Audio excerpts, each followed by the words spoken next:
Plus two second year economics class केंद्रीय bank कार्यावली वर्णना कर। केंद्रीय बैंक हेउछि गोटे देशर सर्वोच्च आर्थिक अनुष्ठान जहाँकि भारतीय रिजर्व बैंक बा आरबीआई नाम जना जाए। प्रत्येक देश में गोटे केंद्रीय बैंक रही है। यह केंद्रीय बैंक प्रत्येक देश में गोटे रही है, गोटे खाली। से ही भारत में गोटे केंद्रीय बैंक रही जार ना होची आरबीआई। विश्व प्रथम स्वीडेन रे केंद्रीय बैंक आरंभ होता 1656 मसीह। विश्व माने वर्ल्ड रे प्रथम स्वीडेन रे होता, पुणी 1656 मसीह यह आरंभ होता स्टार्ट, जहाँकि रिक्स बैंक भाव जना जाए। रिक्स बैंक जना जाए। रिक्स भारत रे देख भारत रे 1935 मसीह एप्रिल प्रथम रु माने पहिलारू आरंभ बैंक भारतीय रिजर्व बैंक कार्य आरंभ होता। आरबीआई बैंक 1935 मसीह भारत रे आरंभ होता, माने कार्यकलाप ताहार चली। देख केंद्रीय बैंक अनेक गुड़िए कारण हेतु संपादन करिथाए, बहुत गुड़े कारण को संपादन करिथाए, जनता की जहाँकि नोट प्रचलन एकाधिकार अधिकार। नोट प्रचलन करिबा माने नोट छापिबा एकाधिकार अधिकार देथाए। प्रचलन करिबा मध्य बैंक मानकर बैंक मध्य कुहा जाए। आरबीआई बैंक को बैंक मानकर बैंक मध्य कुहा जाए। सरकारक बैंक कुहा जाए। नोट माने ए आरबीआई बैंक होची सरकारक बैंक। आरबीआई सरकार को बैंक मध्य कुहा जाए। तापर वैदेशिक मुद्रार तत्वधारक करिथाए। यह ऋण नियंत्रण करिथाए। क्रेडिट कंट्रोल जहाँ को हमें ऋण नियंत्रण करिथाए, माने ऋण देथाए को बैंक को केते केते देबो ताहार सबु सिस्टम माने आई आरबीआई पाखरे रही थाए। विकास रो बाहक जहाँ को विकास रो बाहक यह जेते मध्य बैंक अछि सबु बैंक मानकर बैंक माने तांको एही आरबीआई बैंक रे सबु कंट्रोल थाए। जदि आरबीआई बैंक चाहिबो ताहले कोनोसी बैंक को भारत रे हटाई दे पारिबो, जे कोनोसी देश रे मध्य आरबीआई चाहिबो। तापर प्रथम कारण यार अछि जे कार्य कर्म नोट प्रचलन एकाधिकार करदे। बैंक मानकर मौलिक गुरुत्वपूर्ण कार्य है नोट प्रचलन करवा। बैंक मानकर मुख्य कारण है से मानकर कारणटा नोट प्रचलन करवा। अन्य कोनोसी व्यवस्था बा संस्था नहीं कि प्रतिष्ठान मध्य नहीं जे आउ केनसी बैंक रो ना प्रतिष्ठान भी नहीं कि तार व्यवस्था नहीं कि तार संस्था भी नहीं ना ऋण नियंत्रण करवा, नोट छापा, नोट बनावा, सबू बैंक मान को सप्लाई करवा, खाली आरबीआई बैंक करि पारबा। तारपर केंद्रीय बैंक को नोट प्रचलन एकाधिकार देवार केतोटी कारण अछि।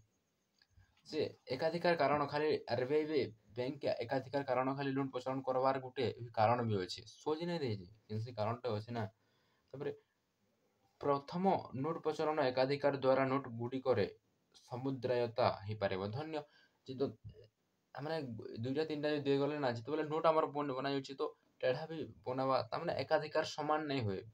कि काଣା बनावा कि केनता बनावा तो से लगी ना खाली एक लागी तामाने अधिकार दिया जायसी गुटे के से कंट्रोल रे चलवा।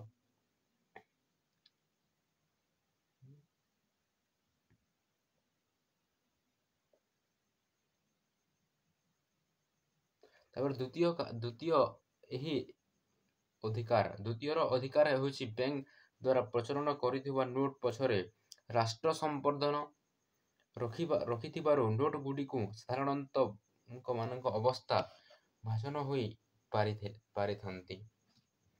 शेषरे नोट प्रचलन एकाधिकार जोगु अनेक कार्य बा अनेक बैंक द्वारा अत्यधिक नोट प्रचलन जनित दूर होइथाए। तापर 2 नंबर निके जिम तापर बैंक मानकर बैंक कहले कह जायसी बैंक मानकर बैंक किछरे कारण अछि। तापर देखो भारतीय रिजर्व बैंक को बैंक मानकर बैंक मध्य कुहा जाए।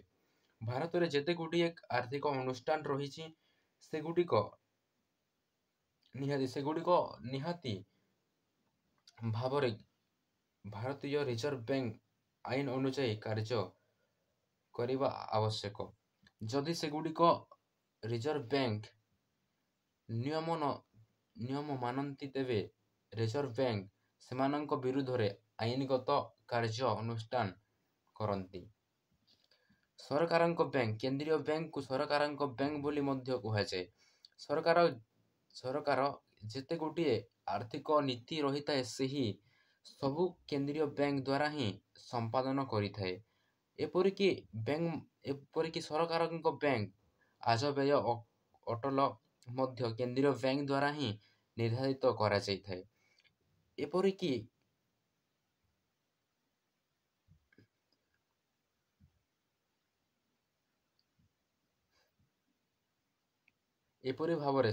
ଭାବରେ କେତେ କର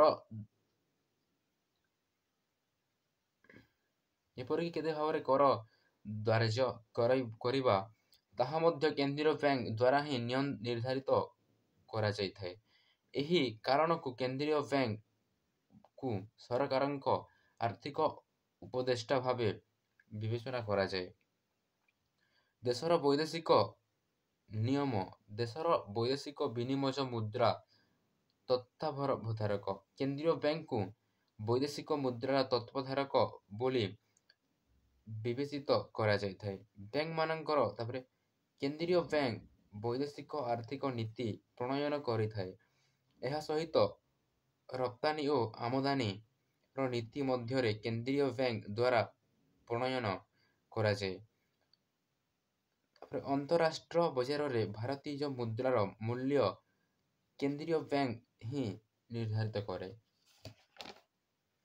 ଋଣ ନିୟନ୍ତ୍ରଣ କେନ୍ଦ୍ରୀୟ ବ୍ୟାଙ୍କ ଯାହାକି ବ୍ୟାଙ୍କମାନଙ୍କର ବ୍ୟାଙ୍କ ସେ ବାଣିଜ୍ୟିକ ବ୍ୟାଙ୍କ ଯାହାକି ଜନସାଧାରଣମାନଙ୍କ ବ୍ୟାଙ୍କ ଭାବରେ ଜଣାଯାଏ। ଏହାର ଋଣ ନିୟନ୍ତ୍ରଣ କରିବା ଦାୟିତ୍ୱ ବହନ କରିଥାଏ। ଆର୍ଥିକ ବାଣିଜ୍ୟିକ ବ୍ୟାଙ୍କ କେତେ ପରିମାଣରେ ଋଣ ସୃଷ୍ଟି କରି ତାହା କେନ୍ଦ୍ରୀୟ ବ୍ୟାଙ୍କ ନିଷ୍ପତ୍ତି ନେଇଥାଏ। କେତେ କ'ଣ ଋଣ ନିୟନ୍ତ୍ରଣ କରିବ ତାହା କେନ୍ଦ୍ରୀୟ ବ୍ୟାଙ୍କ ମଧ୍ୟ ନିଷ୍ପତ୍ତି ନେଇଥାଏ। ଏତଦ୍‌ବ୍ୟତୀତ ଋଣ ଏହାର କେବଳ ତାହା ମଧ୍ୟ କେନ୍ଦ୍ରୀୟ ବ୍ୟାଙ୍କ ଦ୍ୱାରା ହିଁ ନିର୍ଦ୍ଧାରିତ ହୋଇଥାଏ। ଏହା ସହିତ ବାଣିଜ୍ୟିକ ବ୍ୟାଙ୍କ ମାନଙ୍କର ନଗଦ ସକ୍ଷମ ଜନମଙ୍ଗଳ ପାଇଁ ଏହା କେନ୍ଦ୍ରୀୟ ବ୍ୟାଙ୍କ କାର୍ଯ୍ୟତାର କଳାପ କରିଥାଏ। Let's start. Thank you for watching this video.